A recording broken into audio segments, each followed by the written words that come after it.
गांव की बहन में। फूलमती काकी, अंजलि दीदी के लिए शहर से फोन आया है, जल्दी से भेजो दुकान पे, नहीं तो फोन कट जाएगा। हाँ हाँ बेटा, अभी भेजती हूँ। अंजलि बेटा, तेरे लिए शहर से फोन है, सब काम छोड़ के जल्दी जाके सुन ले, नहीं तो फोन कट जाएगा। हाँ माँ, अभी जाती हूँ, जरूर मीनाक्षी दीदी का फोन आया होगा। हाय अंजलि। नमस्ते दीदी, मेरा मतलब हाय, कैसी हो आप? यहाँ तो सब ठीक है। मामा मामी कैसे हैं? तू कैसी है?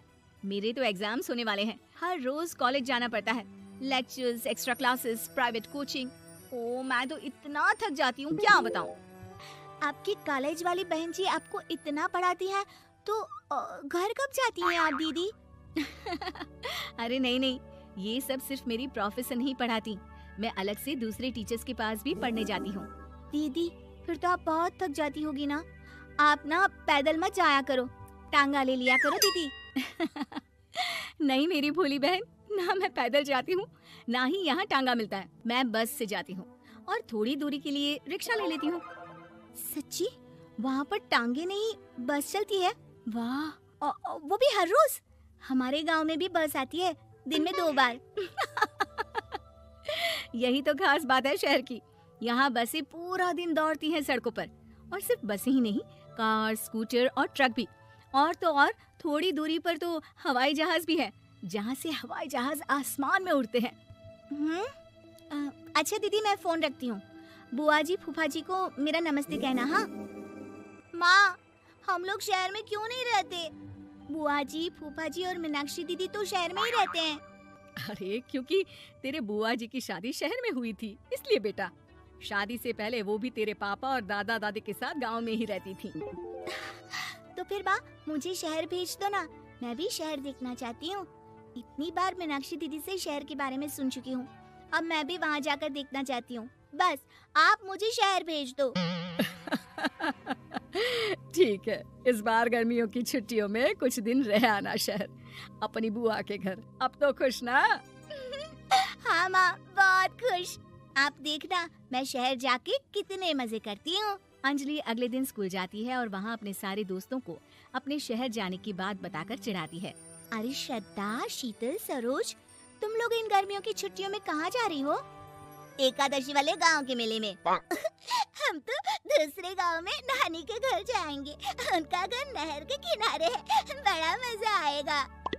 हम इस बार कहीं नहीं जा रहे, बल्कि हमारे घर में रहने के लिए मेहमान आएंगे। और तू? अरे मेरा क्या है, मैं तो बस पास वाले शहर जा रही हूँ, अपनी बुआ जी के घर, वहीं रहूंगी कुछ दिन। तुम लोग चिंता मत करना, मैं चिट्ठी लिखूंगी तुम सबको वहाँ से। पापा मुझे तो चक्कर आ रहे हैं, जी घबरा रहा है। बेटा, शहर आने की जिद भी तो तूने ही की थी, अब पहली बार बस में चढ़ी है तो यही होना था, भुगतो अब। अरे मामा जी, अंजलि, आप लोग आने से पहले बता तो देते, मैं लेने आ जाती बस स्टैंड तक। आओ भैया, आओ बेटी अंजलि। माँ बुआ जी कैसे हैं वहाँ, और भाभी कैसी हैं? सब ठीक है, बस अंजलि जिद कर रही थी कुछ दिन आप लोगों के साथ रहने की, सो छोड़ने आ गया। दीदी, आप मुझे शहर घुमाने ले जाओ ना, मुझे भी शहर देखना है। हाँ, चल तैयार हो जा जल्दी से। अंजलि तैयार होने जाती है और कुछ देर बाद जब बाहर आती है तो अरे ये क्या कर दिया तूने? मार्केट तक ही तो जाना है, इतनी डार्क रेड लिपस्टिक, इतने बड़े बड़े झुमके और चूड़ियां और चेहरे पर इतना सारा पाउडर। मेरी बहन, ऐसे नहीं चलेगा, जा और ये सब हटा के आ। अरे कैसे, क्यों? मैंने शहर आने के लिए इतनी मेहनत से ये सब इकट्ठा किया था, और वैसे भी मैंने देखा है मोहल्ले की राधा काकी के टीवी पर एक फिल्म चल रही थी, उसमें हीरोइनें ना ऐसे ही तैयार होकर जाती है घूमने। सब पता है मुझे, मैं तो ऐसे ही जाऊंगी दीदी। अंजलि शहर की चकाचौंध को देखकर बहुत हैरान और खुश होती है। ऊंची ऊंची इमारतें, सड़क पर दौड़ती गाड़ियाँ, बड़ी बड़ी दुकानें, उसकी एक्साइटमेंट का ठिकाना नहीं था। दीदी, ये छोटा सा कमरा सड़क के किनारे क्यों रखा है? इसमें कौन रहता होगा? ये कमरा नहीं, पीसीओ है, पीसीओ। यहाँ पर लोग फोन करने आते हैं सिक्का डालकर। ओ, हमारे गांव में तो दुकान पे ही जाते हैं बात करने, अच्छा चल, तुझे रेस्टोरेंट में खाना खिलाने ले चलती हूँ। Excuse me, 2 plate noodles please and 2 Cola. Meenakshi को ऑर्डर प्लेस करते हुए अंजलि बहुत ध्यान से देखती है और थोड़ी ही देर में ऑर्डर लेकर वेटर आ जाता है और खाना टेबल पर रख देता है। अरे ये लंबी लंबी सेवइयाँ खाते कैसे हैं दीदी? और इसके साथ कोई अचार, प्याज, मूली कुछ भी नहीं दिया, बस ये छोटा सा पेट खुजाने वाला दे दिया है। गांव में तो छोटे छोटे चावल ही होते हैं जो कि हाथ से ही खा लेती हूँ, अब इसे कैसे खाऊं दीदी? एक्सक्यूज मी, एक चम्मच प्लीज और लिटिल प्याज और अचार और मूली और एक गिलास मट्ठा, वो बाद में। हाँ।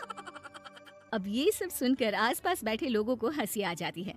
मीनाक्षी भी अपनी हंसी किसी तरह रोकने की कोशिश करती है और वेटर मुस्कुराता हुआ वहाँ से चला जाता है। अंजलि समझ नहीं पाती कि सब किस बात पर हंस रहे थे, लेकिन वो झेप जाती है। दीदी, मुझे लगता है कि मुझे इन सेवइयों को ऐसे ही खा लेना चाहिए, इसी पेट खुजाने वाले कांटे के साथ। एक काम कर, तू मुझे खाते देख, जैसे मैं खाऊं तो भी वैसे ही खा ले। ठीक है दीदी। अंजलि खाते खाते नूडल्स में सिरका ज्यादा डाल देती है, फिर ऊपर से नमक दानी से खेलते हुए काफी नमक भी अनजाने में छिड़क लेती है। अरे ये क्या क्या खा लिया? अरे हाय हाय, कितना कड़वा है। पानी पानी, ये काला शरबत ही पी लेती हूँ।